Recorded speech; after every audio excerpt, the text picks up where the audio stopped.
How will the election results impact the housing market? Today, I'll be covering some of the potential impacts of Trump's policy proposals, along with how some Americans are feeling now about housing based on the election results.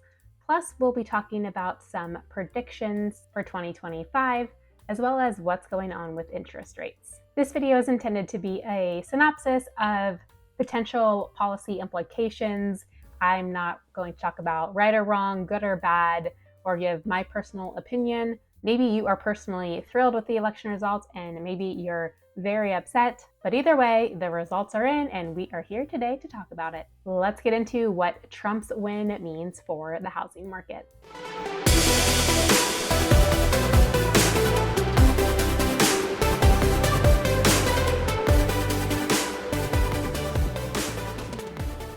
Hi, I'm Sarah. I'm a realtor, the CEO and co-founder of the Elevate team with eXp Realty here in Charleston, South Carolina. And our team loves helping people just like you with their buying and selling needs. So if you are looking to move to the Charleston area or sell a home here in Charleston, we would absolutely love the opportunity to meet you and see how we can be of service to your real estate needs. All the links you need to contact us are in the description. We love hearing from you, so go ahead and contact us, and we look forward to speaking with you. All right, first I want to get into some of Trump's policies. The first one being a boost in deregulation. Trump is expected to have a major push for deregulation. He's talked about the unnecessary cost of housing when it comes to housing development regulations. Cutting some of these costs could make it easier for builders to build more homes at affordable prices because the cumulative cost of regulations at a federal, state, and local level account to about $90,000 per home. This is according to an article that I just read on Fox News. So if you can loosen the regulatory reins and boost development, then you could also make it more affordable for people and also boost supply, which gives people more options and also can lower prices in the long term. Critics of deregulation say that it can be tough to maintain neighborhood standards with looser regulations, as well as raise concern about environmental impact. Also, on the flip side of faster and easier development, means that it could potentially raise prices in the short term as speculative investors get into the market. It's also less likely with Trump that we will see legislation pushing for tax penalties on single-family investors. So once again, investor buying activity could potentially increase. We could also see an expansion of the Opportunity Zone program that Trump signed into law in 2017, which resulted in significant boosts to apartment construction in those zones. Also, late in his last presidency in 2019, Trump launched the White House Council on Eliminating Regulatory Barriers to Affordable Housing, which is a bit of a mouthful, but it's really targeting zoning, rent controls, building codes, impact fees, parking requirements, environmental reviews, and more. But it really didn't get anywhere in his term, and it appears that the Biden administration dropped it. So we'll see if there's any headway on that in this upcoming term. The second important policy that's talked about a lot is regarding immigration. Republicans have argued that the surge in housing demand in part has to do with the demand from illegal immigrants, and thus has driven up housing costs. Now, Realtor.com just came out with a new report that's interesting and argues that decreasing immigration could backfire as far as the housing market goes. Why? Well, they say that reducing immigration could severely hurt the labor supply that is so needed to build new homes.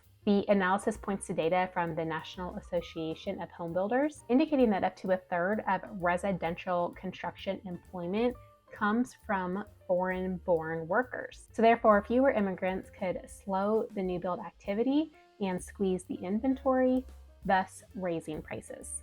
In sum, while immigration cuts may let up on some rental demands, it could also potentially increase a shortage of workers. Next up is tariffs and inflation. Now, this is a very hotly debated topic among economists. I am certainly not even close to an expert or very well educated on the whole tariff situation. But Trump says that tariffs will increase more factory jobs here in the US, will shrink the federal deficit, decrease the cost of food, and allow the government to subsidize childcare. Now, critics say that tariffs could increase inflation and drive up the cost of materials, especially home building materials like steel, for example, which, if that's the case, would of course push home prices in the long term. There's still so much to be determined about this whole tariff policy situation, so we're just going to have to wait and see what actually happens once Trump gets into office next year. Finally, one thing that Trump talked about in his policies when he was campaigning was the possibility of opening up federal lands for development to increase housing supply. This would lower land costs for builders and thus help bring down the cost of housing. We have a severe housing shortage in this country, so if you can get cheap land and encourage people to build on it, then it definitely could be a potential solution. On the flip side, those lands are very highly concentrated in rural areas of the western United States, so there is very little existing infrastructure currently there in which to build. So development could be very costly and maybe less likely to build supply if they're in areas that aren't quite as desirable. Plus, this policy could clash with environmental concerns and potentially face community opposition. Now I'm going to share some survey results that happened right after the election on November 7th and 8th. It was a small sample size of only 1,000 adults, so take it with a grain of salt, but it was run by Redfin, and I just think it's interesting to see how people are responding to the results of the election. 22% of Americans said that they are more likely to move post-election, with 26 of those potential movers considering a move to a new state, and 36% of them considering a move to another country altogether. Now, 22% said that they were more likely to move, but 21% said that they were less likely to move, so just about the same percentages in both camps. The survey also revealed that 25% of first-time homebuyers were waiting on the results of the election before making a decision.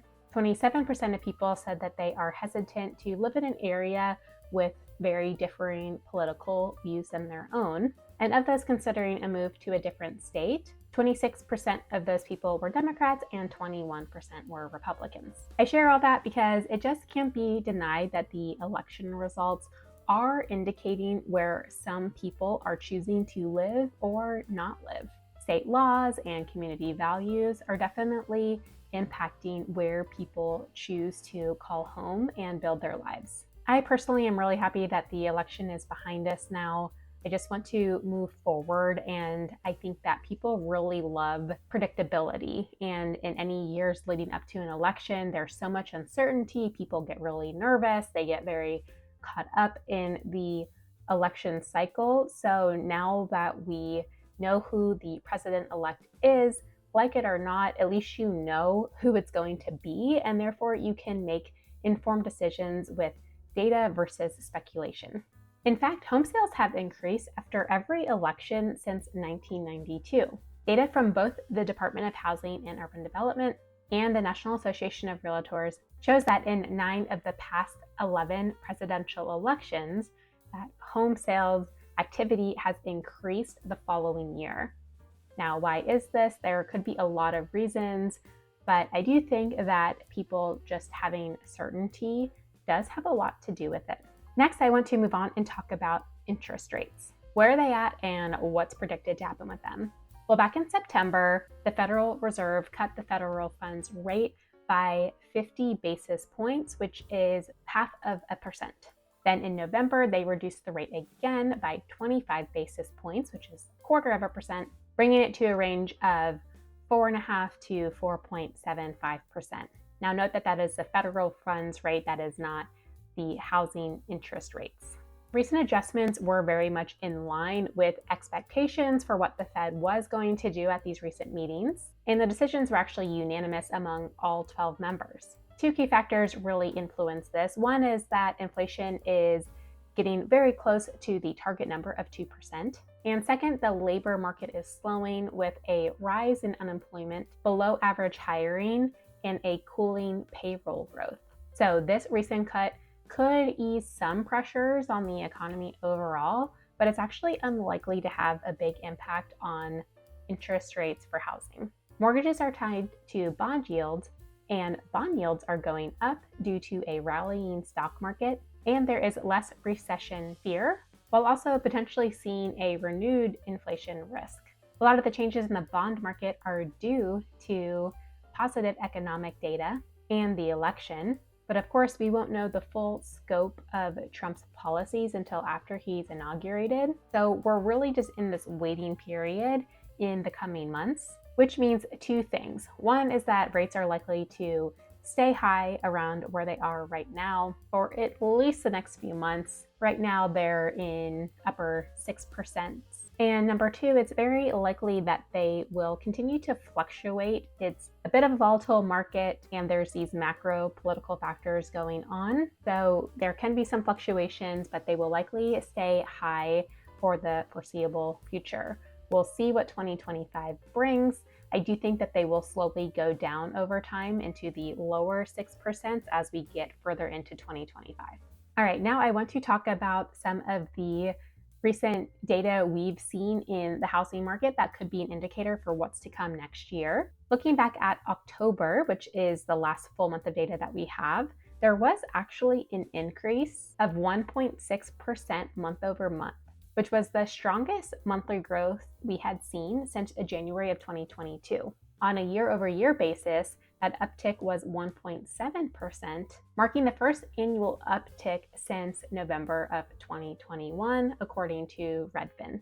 Total home sales, which make up both existing homes changing hands as well as new builds, rose 1.6% month over month and 3.4% year over year to the highest level in more than 18 months on a seasonally adjusted basis. The median home sale price also rose 5.2% year over year, bringing it to $435,313, which is the biggest annual gain in 6 months. Now, we did see pending sales fall 1.1% month over month on a seasonally adjusted basis for October, which was not surprising for two reasons. One is that we did see a spike in interest rates for a few weeks there. And then also leading up to the election, there was a bit of a freeze in the latter half of October. Again, moving into that cycle where people are just waiting to make a decision until after the election, especially because in the weekends after the election, Redfin saw a 25% increase in demand compared to the same weekend last year. This marks the most significant year-over-year increase since the market downturn of 2022. I really think that this is indicative of a post-election pop. There is some pent-up demand. Again, people have been on the sidelines, on the fence, waiting to make decisions. Some people really want to get into this market before 2025 because they are expecting there to be more competition potentially in 2025. So this increase in demand could be an indicator of what's to come in 2025. Speaking of which, let's talk about a few predictions going into next year.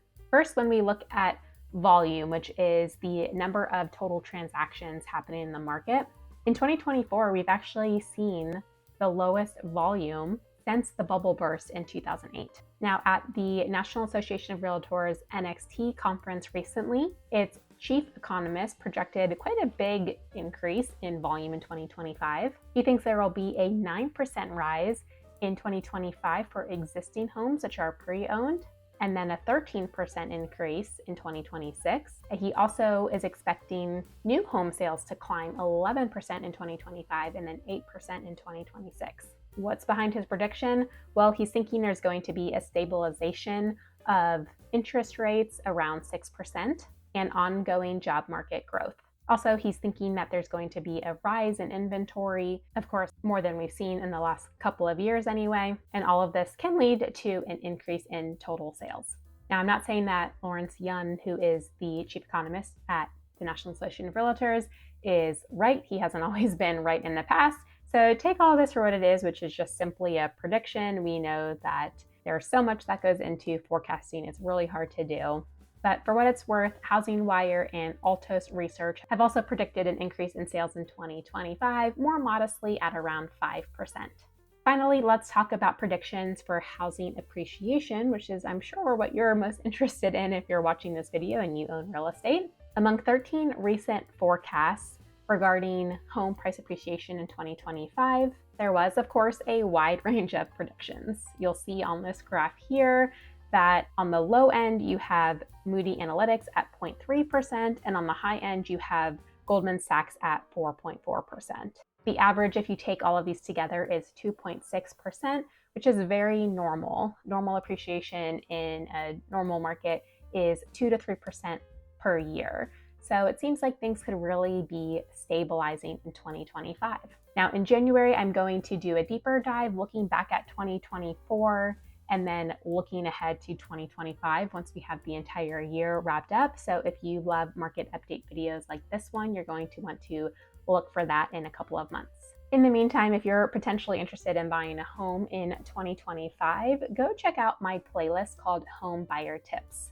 There I have videos on a variety of options, everything from talking to mortgage lenders about financing to FAQs on home insurance and flood zones. I detail how you can buy a home before you sell and so much more. So check that out next for your learning pleasure.